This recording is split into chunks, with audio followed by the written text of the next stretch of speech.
नमस्कार, मैं अतुल कुशवाहा। जैसा कि आप सभी जानते हैं कि मोदी जी ने 4 लोगों को राज्यसभा के लिए राष्ट्रपति से मनोनीत करवा दिया है। मैं बीजेपी नहीं कह रहा हूं, क्योंकि बीजेपी का मतलब ही हो गया है मोदी। मैं इसमें आज जो बात करने के लिए आया हूं, उज्ज्वल निकम के बारे में विशेष करके बात करने के लिए आया हूं। और मैं संदीप देव जी को भी कोट करूंगा। उन्होंने कुछ उदाहरण के साथ समझाया है कि कैसे जिन्होंने बीजेपी का साथ दिया उसको बीजेपी ने देर सबेर सम्मानित जरूर किया, पुरस्कार जरूर दिया। तो सबसे पहले मैं यहां से शुरू करूंगा कि उज्ज्वल निकम को जो राज्यसभा भेजा गया, उज्ज्वल निकम ने एक वीडियो जारी करके मोदी जी का धन्यवाद भी किया। और उन्होंने कहा कि जब मोदी जी ने मुझे फोन किया तब उन्होंने कहा कि हिंदी में बोलूं कि मराठी में बोलूं। अब देखिए किस तरह से उत्तर भारतीय महाराष्ट्र में पीटे जा रहे हैं। और ये व्यक्ति हुजूर आला मोदी जी किस तरह से उसी आंदोलन को आगे बढ़ा रहे हैं जो हिंदू धर्म के विरुद्ध है। जितने भी भाषा के नाम पे महाराष्ट्र में पीटे गए हैं, एक बात तो तय है कि वो सभी लोग हिंदू हैं। मतलब मराठी हिंदुओं के द्वारा गैर मराठी हिंदुओं को भगाया जा रहा है। तो ये जो मोदी जी ने जो उज्ज्वल निकम को जो फोन करके कहा कि मराठी बोलूं क्या, तो एक तरह से उन्होंने राज ठाकरे का साथ दिया है। बहरहाल आज का ये प्रमुख मुद्दा नहीं है, पर यह भी एक मुद्दा है कि यहां भी देखिए मोदी किस तरह से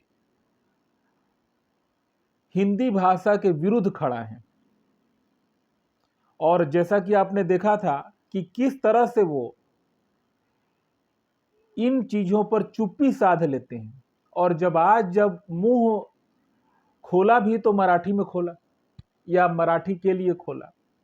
अब मैं बात करूंगा संदीप देव जी के हवाले से, उज्ज्वल निकम की बात करूंगा। संदीप देव जी ने इन चारों लोगों को राज्यसभा में चुने जाने के लिए बधाई भी दिया है और कहा है कि गिरधारी लाल गोयल जी ने मेरा इस ओर ध्यान आकर्षित किया है। सबसे पहले मैं अगर बोलूं तो अगर ये मेरी बात अगर रहती तो मैं कभी भी ऐसे लोगों को बधाई ना दूं जो चाटुकारिता करके किसी पद पर पहुंचे हों।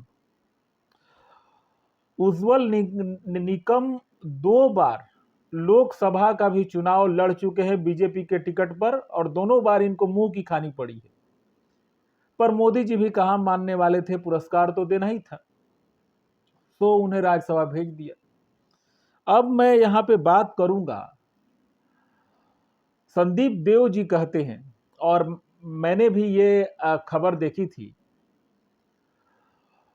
उज्ज्वल निकम ने ये झूठ बोला था कि कसाब को जेल में बिरयानी दिया जा रहा है और इसको मीडिया ने बहुत प्रचारित किया था। उस समय महाराष्ट्र में यूपीए की सरकार थी और इसका बीजेपी को फायदा मिला। जब चुनाव हुए तो उज्ज्वल निकम का वो प्रोपेगेंडा काम आया और बीजेपी वहां पर सत्ता में आ गई। तो सोचिए कि जिस व्यक्ति ने बीजेपी के लिए इतना काम किया तो उस व्यक्ति को बीजेपी ने सम्मानित कर दिया। अब यहां से आगे बढ़ेंगे।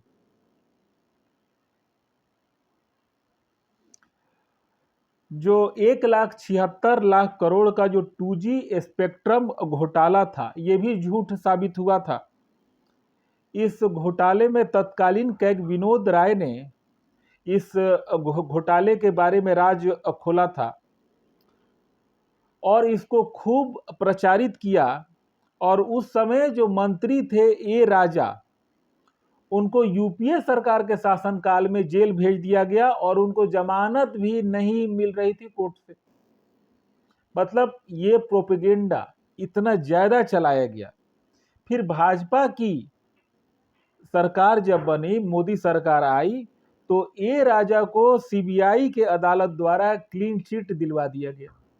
और वो किस तरह से दिलाया गया मैं उस पर बात करूंगा। और यही बात यहाँ पर संदीप देव भी कह रहे हैं कि उस समय सीबीआई के वकील के वेणुगोपाल के कहने पर अदालत ने 2G स्पेक्ट्रम में मशहूर वामपंथी वकील इंदिरा जयसिंह के पति आनंद ग्रोवर को स्पेशल प्रोसिक्यूटर बनाया था। इन दोनों ने मिलकर ए राजा आदि को बरी कराते हुए 2G स्पेक्ट्रम केस को ही फर्जी साबित कर दिया। मतलब जो एक एजेंडा बीजेपी के ही द्वारा चलाया गया था झूठा, केवल राजनीतिक लाभ के लिए, जब बाद में जब इनकी सरकार बन गई तब फिर इन्होंने समझ लिया कि हमको तो ना सत्ता चाहिए था, और जब सत्ता मिल ही गई तब इन्होंने किसी तरह से केस को रफा दफा करवा दिया। तो बाद में के वेणुगोपाल को इनाम के तौर पे सॉलिसिटर जनरल बनाया गया और उन्हें बार बार एक्सटेंशन भी दिया गया। मतलब मोदी जी के वेणुगोपाल पे इतना ज्यादा खुश थे, मोगेम्बो खुश हुआ। बात तो वही है यहाँ।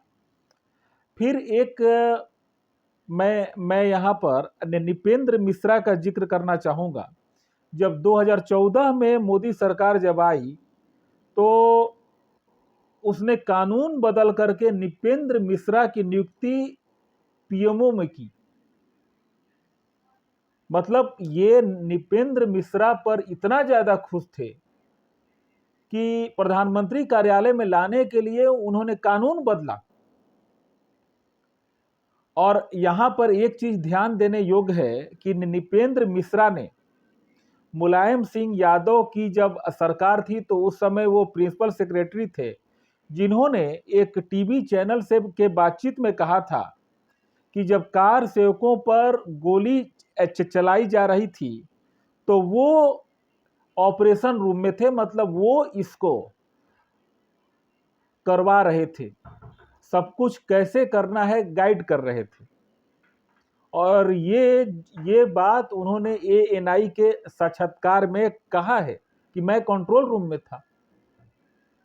तो इस तरह से आप देख सकते हैं कि नृपेंद्र मिश्रा को भी पुरस्कार दिया गया। यही नहीं, शुरुआत में ही नृपेंद्र मिश्रा को पुरस्कार दिया गया है।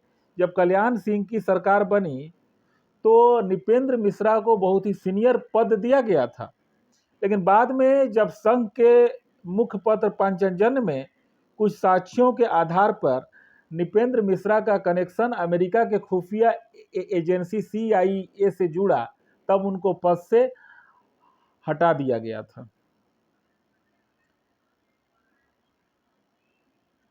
फिर तो आपने देखा ही कि कानून बदल करके किस तरह से नृपेंद्र मिश्रा को पीएमओ लाया गया, क्योंकि मोदी जी नृपेंद्र मिश्रा पर खुश थे, क्योंकि उसने कार सेवकों को मरवाया था।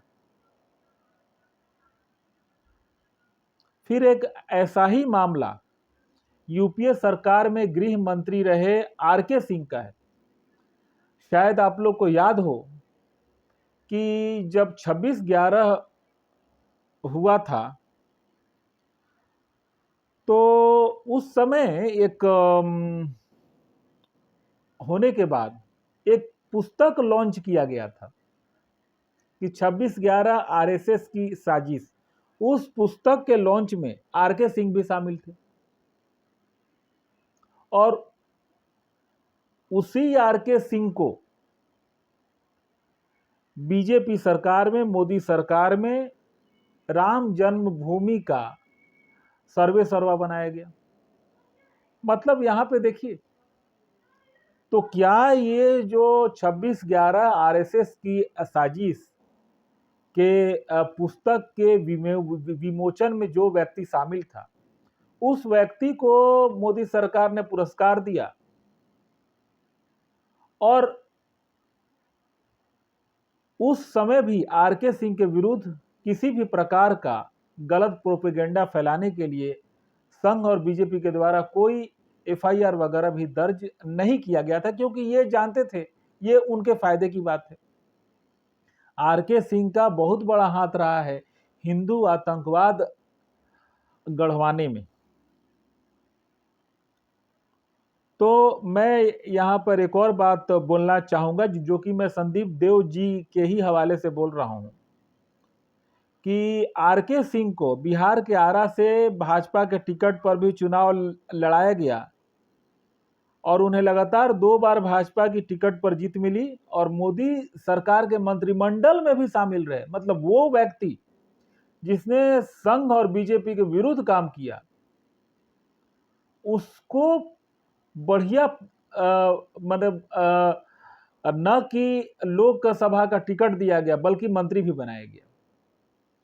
तो ऐसे जो है अनेक उदाहरण है जिसमें बीजेपी ने हिंदू समाज के विरुद्ध काम करने वालों के पक्ष में काम किया है। आज भी आप देखेंगे तो ममता बनर्जी पर मोदी जी बहुत ज्यादा सॉफ्ट रहते हैं, या कोई भी हिंदू विरोधी चेहरा हो राज्य में कोई भी, मोदी जी हमेशा उस पर सॉफ्ट रहेंगे, क्योंकि ये वास्तव में हिंदू समाज का केवल वोट लेने के षड्यंत्र रचते हैं। वास्तव में ये हिंदू समाज का सफाया चाहते हैं। अभी आप लोग जानते हैं कि बिहार में वोटर लिस्ट पुनरीक्षण का मामला भी चल रहा है, पर अभी चुनाव की बात है तब बीजेपी मोदी जी परेशान है। वो किसी भी तरह से चाहते हैं कि उसमें से बोगस वोटर निकाल दिए जाए, क्योंकि ज्यादातर उसमें बांग्लादेशी वगैरह ही हैं, या वो लोग हैं जो कि बीजेपी को वोट नहीं करते, और उसमें ज्यादातर मुस्लिम समाज के लोग हैं। तो मतलब जिनके लिए ये लगातार सत्ता में रहने पर काम करते हैं, उनसे ये वोट की अपेक्षा नहीं रखते, पर अगर इनसे कोई पूछे तब ये खुल करके बोलेंगे कि मुस्लिम हमें वोट देते हैं। तो इनका जो है दोहरा चरित्र है। आप क्या सोचते हैं इस मामले में? कमेंट के माध्यम से राय रखिएगा। फिर मिलता हूं एक नेक्स्ट वीडियो में। बहुत बहुत आभार।